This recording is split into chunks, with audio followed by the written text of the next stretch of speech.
Okay. Thank you very much to all of you for your attendance, and thanks especially to the Center for Security Policy. So we would like to start with a video because we believe that an image is much more powerful than many, many words, and we have very little time to express all we would like to about the situation in Venezuela. Meet Venezuela, a country where statistics reveal that before this video is over, someone will die.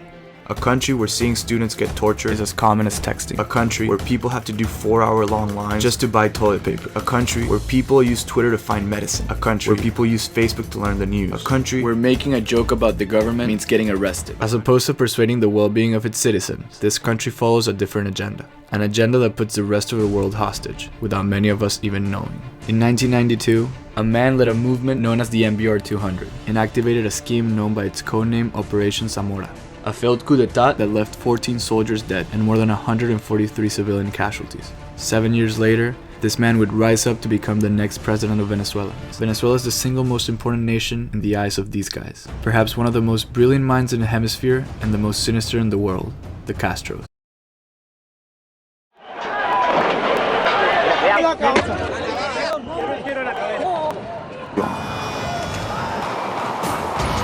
Donde incluso le pasan por encima a Johnny Palencia.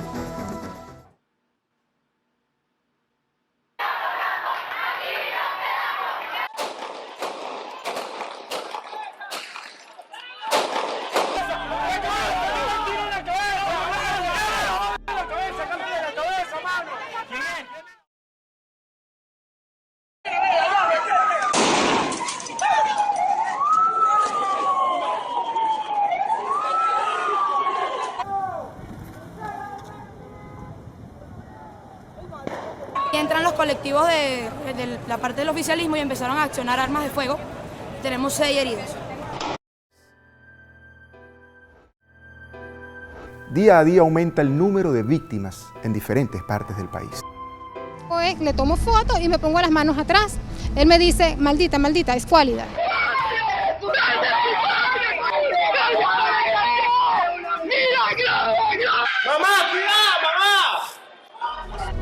Si tú le pudieras decir algo al mundo entero, ¿qué les diría?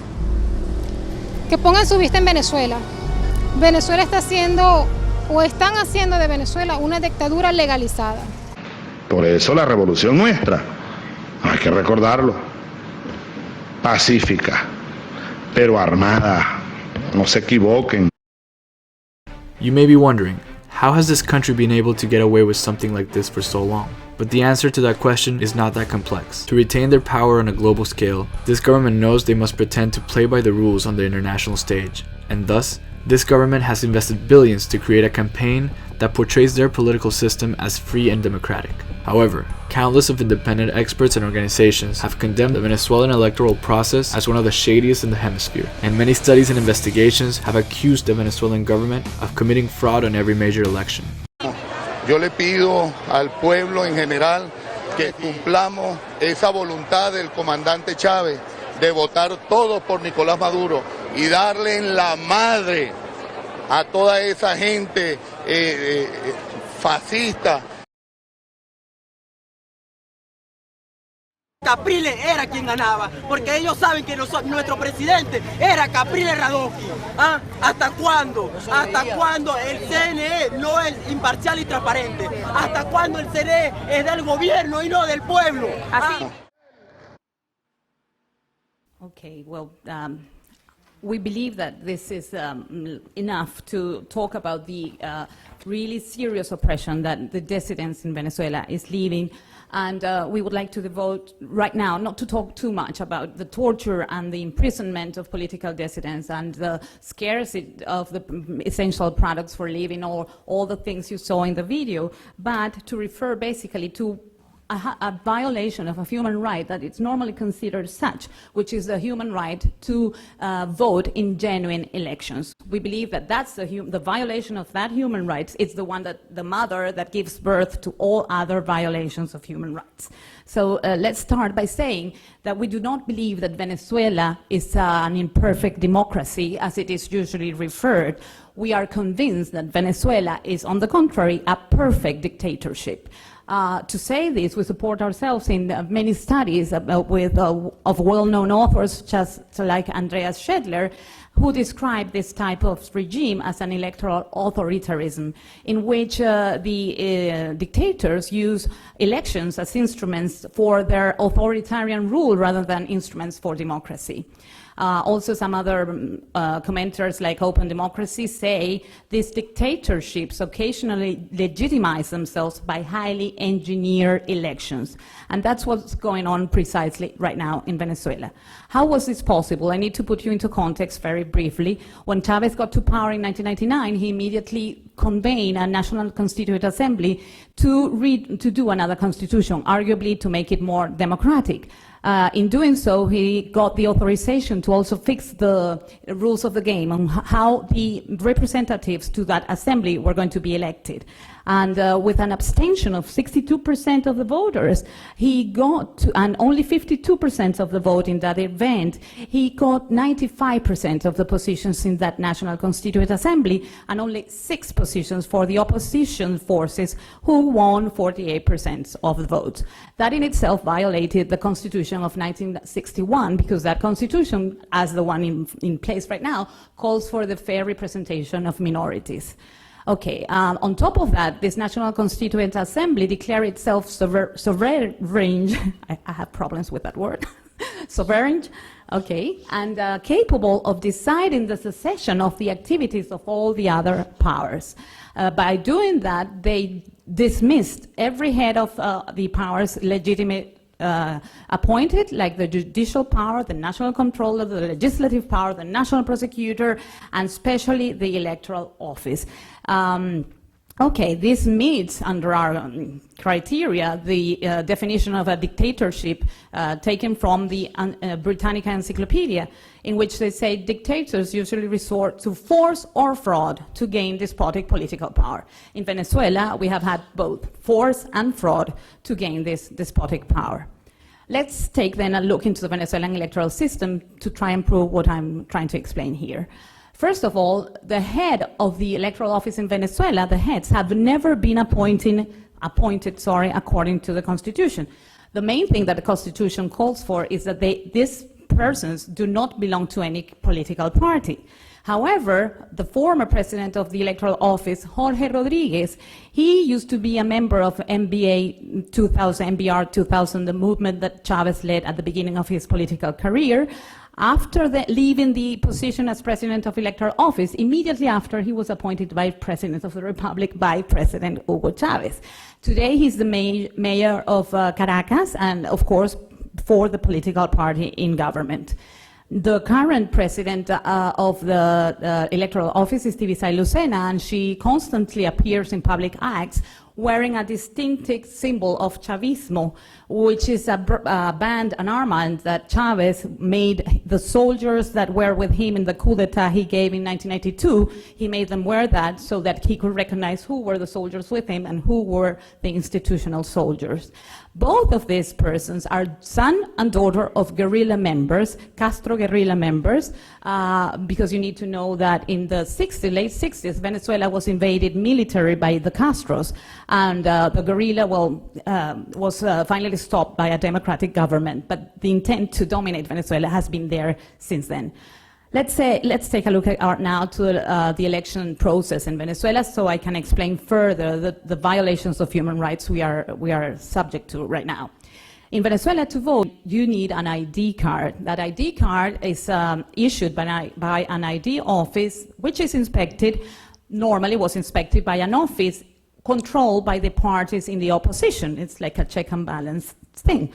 Okay, this ID office then gives the data to the Electoral Office of who can become an elector in Venezuela, because he's older than 18 years old, because he was born in Venezuela, etc.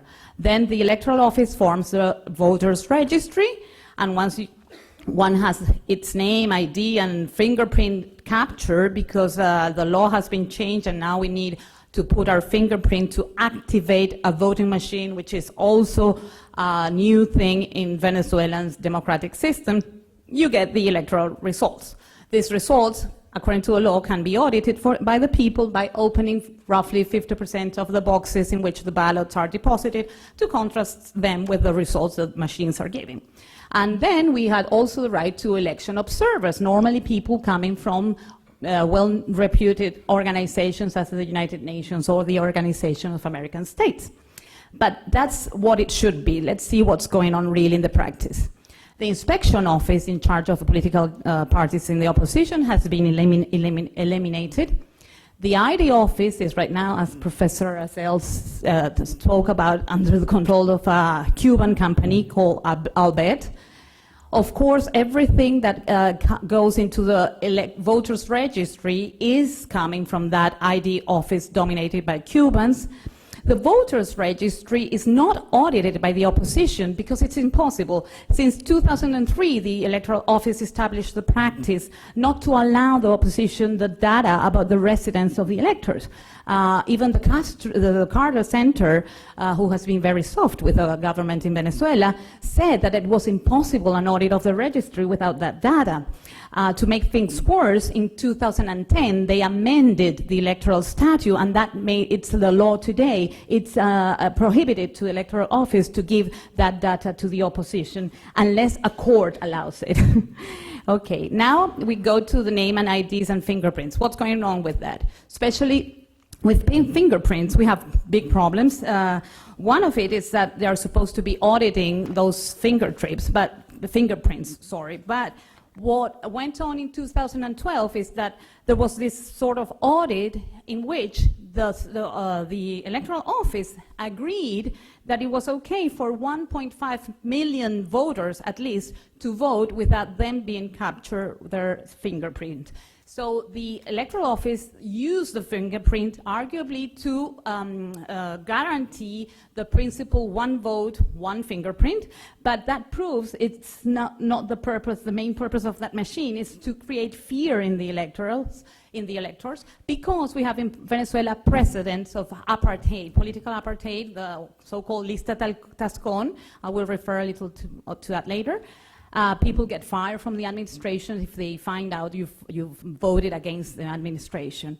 With the Smartmatic machine voting system, too, it was a company without any electoral experience that we have here Ana Mercedes Diaz, who was a member of the Electoral Office by the time, and she denounced very strongly that for 2004 recall referendum against Chavez, the Electoral Office purchased 5,000 of those machines after the alleged audit, which is never so, because what happens is that the opposition is called to a room and they show you a PowerPoint presentation of how the machines work, but you're never really able to analyze what's going on there.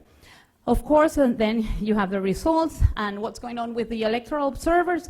Right now, the government does not allow any independent institution to go. They only invite as escorts without any power to object anything at all, political allies to the regime, such as UNASUR or ALBA. Oh my God, okay, I'm finishing and all this process is under the control of the military, the militia, and also the informal militia. You have to have in mind that in Venezuela there are no rights to bear arms for civilians, so every arm that is given to civilians are given by the government. This made a survey by the Catholic University in Venezuela to conclude, asking people that they believe in the majority, the Electoral Office can change the result and the vote is not secret. We had some samples. Let me just finish with this of what we consider electoral fraud in Venezuela. In 1998, President Chavez was elected by 3.6 million votes. Then he was ratified in 2000 by the same more amount of votes, of a total of 6 million. Then came the recall referendum in 2003 because people were not happy with its performance. The Constitution said we needed 2.54 signatures. We collected 3.4. Finally, the president was almost revoked, and they then hired these voting machines. And look what's going on with the machines after they were implemented. This is the growing of the electoral registry. It's abnormal, totally abnormal. We have no possibility at all to say how many of those voters are just virtual voters.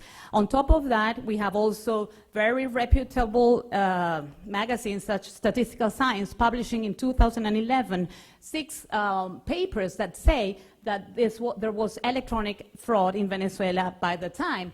And the audit that was supposed to be made to this process of 1% of the sample, in 27 cases only the opposition was allowed, in 6 cases only the Carter Center was present, and in 5 of those cases the Electoral Office prevented the audit because they say they were not allowed to open the boxes. Of course, this made protests in Venezuela, which were immediately repealed with gunfire from the colectivos, and 1 woman was killed.